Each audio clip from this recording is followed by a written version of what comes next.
सत्संगतजी मोठ्या प्रेमाने बोला. धन निरंकारजी.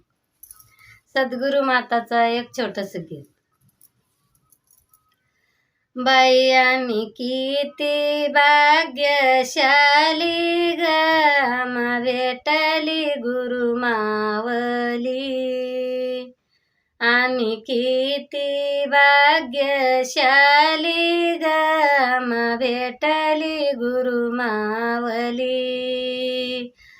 जा गुरु मावलीच्या चरणी, जावे गुरु मावलीच्या चरणी.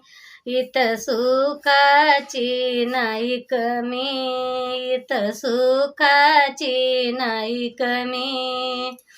इथं सुखाची नाही कमी ग, सतगुरु घेते आम्ही. इथं सुखाची नाही कमी ग, सतगुरु घेते